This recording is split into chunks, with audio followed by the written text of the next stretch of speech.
అంతర్గత పనులను మౌలిక సదుపాయాలు పూర్తి చేసి డబుల్ బెడ్రూమ్లను 2 నెలల్లో లబ్ధిదారులకు అందజేయనున్నట్లుగా ఎమ్మెల్యే కుంభం అనిల్ కుమార్ రెడ్డి వెల్లడించారు. ఇక యాదాద్రి భువనగిరి జిల్లా భువనగిరి పట్టణంలోని సింగన్నగూడెం డబుల్ బెడ్రూమ్ల వద్ద మున్సిపల్ చైర్పర్సన్ తంగళ్లపల్లి శ్రీవాణి రవికుమార్, స్థానిక సంస్థల అదనపు కలెక్టర్ భాస్కర్రావు, గ్రంథాలయ సంస్థ చైర్మన్ అవేష్ చిస్తి, కౌన్సిలర్లు, నాయకులు, సంబంధిత శాఖ అధికారులు, యంత్రాంగంతో ఎమ్మెల్యే కుంభం సమావేశం నిర్వహించారు. సంబంధిత శాఖ మంత్రి పొంగులేటి శ్రీనివాసరెడ్డి ఆదేశాల మేరకు రోడ్లు, డ్రైనేజీ వ్యవస్థ, త్రాగునీటి సరఫరా, విద్యుత్ వంటి సదుపాయాలను సమగ్రంగా పూర్తి చేసి ప్రజలకు ఎలాంటి ఇబ్బందులు తలెత్తకుండా అభివృద్ధి పనులపై సమగ్ర ప్రత్యేక సమీక్షా సమావేశంలో చర్చించి పనుల వేగవంతానికై నాయకులకు బాధ్యతలు అప్పగించినట్లుగా తెలిపారు. ఈ సందర్భంగా ఎమ్మెల్యే మాట్లాడుతూ పూర్తిగా ఇండ్లు లేనటువంటి పేద, మధ్యతరగతి వర్గాలకు చెందిన ప్రజలను అర్హులుగా గుర్తించి న్యాయం చేసేందుకే తమ ప్రభుత్వం కృషి చేస్తుందని వివరించారు. ఇక పూర్తి స్థాయిలో విచారణ జరిపి అర్హులు లబ్ధి పొందితే వారిని తొలగించడం జరుగుతుందన్నారు. 444 డబుల్ బెడ్రూమ్లకు గాను 400 మంది లబ్ధిదారులు ఎంపిక ప్రక్రియ పూర్తయిందన్నారు. ఇక నిర్మాణంలో ఉన్న వాటర్ ట్యాంక్ పనులను పరిశీలించి పనుల నాణ్యతపై ఎలాంటి రాజీ లేకుండా ప్రతి అంశాన్ని పర్యవేక్షిస్తూ బాధ్యతాయుతంగా పూర్తి చేయాలని అధికారులకు ఆదేశించారు.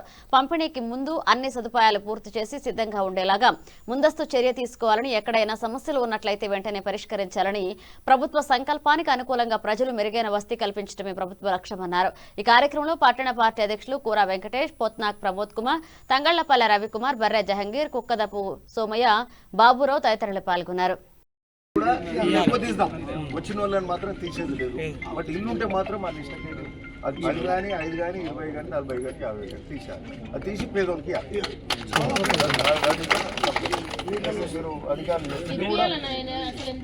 ఓకే అమ్మా.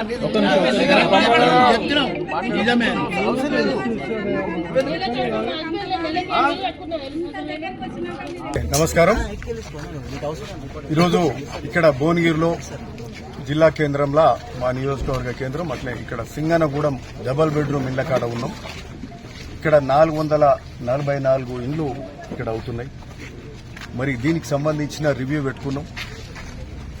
మరి గత 10 ఏళ్ల నుంచి సరే వెనుక ముందు చేస్తూ వాళ్ళకి దోషణ కాడికి చేసారు. సరే గత 2 ఏళ్లకెళ్ళి మేము ప్రభుత్వానికి వచ్చినాక దీని మీద ప్రత్యేకమైన దృష్టి పెట్టి మరి నిధులు తీసుకొచ్చి కంప్లీట్ చేయాలని చెప్పి మంత్రి గారి దగ్గరికి వెళ్లడం, పొంగులేటి శ్రీనన్న మనకు సంబంధించి 2.5 కోట్లు ఇచ్చారు. 4 కోట్ల రూపాయలు అడిగితే 2.5 కోట్లు ఇచ్చి ఇన్ఫ్రాస్ట్రక్చర్ చేసుకోండి మీరు ముందైతే అని చెప్పి సిమెంట్ రోడ్స్ కానీ, మంచినీటి వ్యవస్థ కానీ, కరెంటు కానీ, డ్రైనేజ్ కానీ, ఇట్లాంటి ట్రాన్స్ఫార్మర్ కానీ, పోల్స్ కానీ ఇట్లాంటివన్నీ చేసుకోండి అని చెప్తే మరి ఆ నిధులు తీసుకొచ్చి పాత కాంట్రాక్టర్ బిల్లులు ఇయ్యరో అని ఆయన ఇబ్బంది పడుతుంటే ఆయనకు ధైర్యం ఇచ్చి పైసలు తీసుకొచ్చే కార్యక్రమం చేసి మరి ముఖ్యంగా మరి ఈ ఇళ్లకు సంబంధించి ఇన్ఫ్రాస్ట్రక్చర్ అనేది కంప్లీట్ చేసే కార్యక్రమం ఈరోజు చేస్తున్నాం.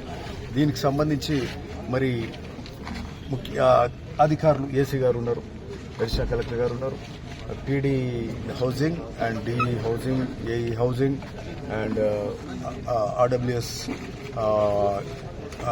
ఈఈ గారు ఉన్నారు, పబ్లిక్ హెల్త్ డిఈ గారు ఉన్నారు, మున్సిపల్ ఇంజనీర్ గారు ఉన్నారు, మా చైర్మన్ గారు అంతా కూడా ఒక కోఆర్డినేటెడ్ దాసయ్య గారు, ఈ గారు, పంచాయతీరాజ్ వారు, సో అందరం కూర్చొని ప్రతి ఒక్కరము మా కౌన్సిలర్లు అంతా కూడా దీని మీద పదే డబుల్ బెడ్రూమ్ ఎప్పుడైతే అని వాళ్ళు అడుగుతుంది.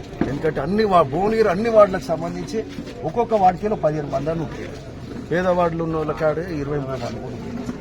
సో వాళ్ళు కూడా సార్ మనం మాట ఇచ్చిన వాళ్ళకి చేయాల్సిందని వాళ్ళు కూడా పట్టుబడుతున్నారు.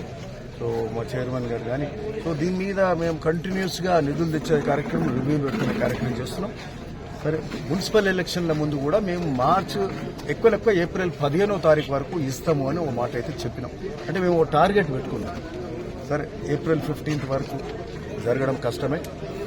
ఎక్కువ మేము అనుకోవడం ఏంటంటే ఏప్రిల్ ఎండ్ వరకు ఇన్ఫ్రాస్ట్రక్చర్ అనేది కంప్లీట్ చేస్తాం. ఇన్ఫ్రాస్ట్రక్చర్ అంటే రోడ్స్, ఎలక్ట్రిసిటీ కానీ, మంచినీటి వ్యవస్థ కానీ, మరి అట్లనే డ్రైనేజ్ వ్యవస్థ కానీ, వాటర్ ప్లాంట్స్, ఇది వాటర్ సంప్ కానీ, వాటర్ పంపింగ్ మోటార్స్ కానీ, అట్లా ఎస్టీపీ కానీ ఇవైతే దాదాపుగా అయిపోయినాయి. ఈ నెలాఖరు వరకే ఇన్ఫ్రాస్ట్రక్చర్ అయిపోతుంది. ఇది అయిపోయినాక సిమెంట్ రోడ్స్ 40%, 30% అయినాయి. ఇంకా మిగతా 70% వరకు ఉన్నాయి. సో అవి కూడా చేసుకొని మరి వీటికి సంబంధించిన నిధులు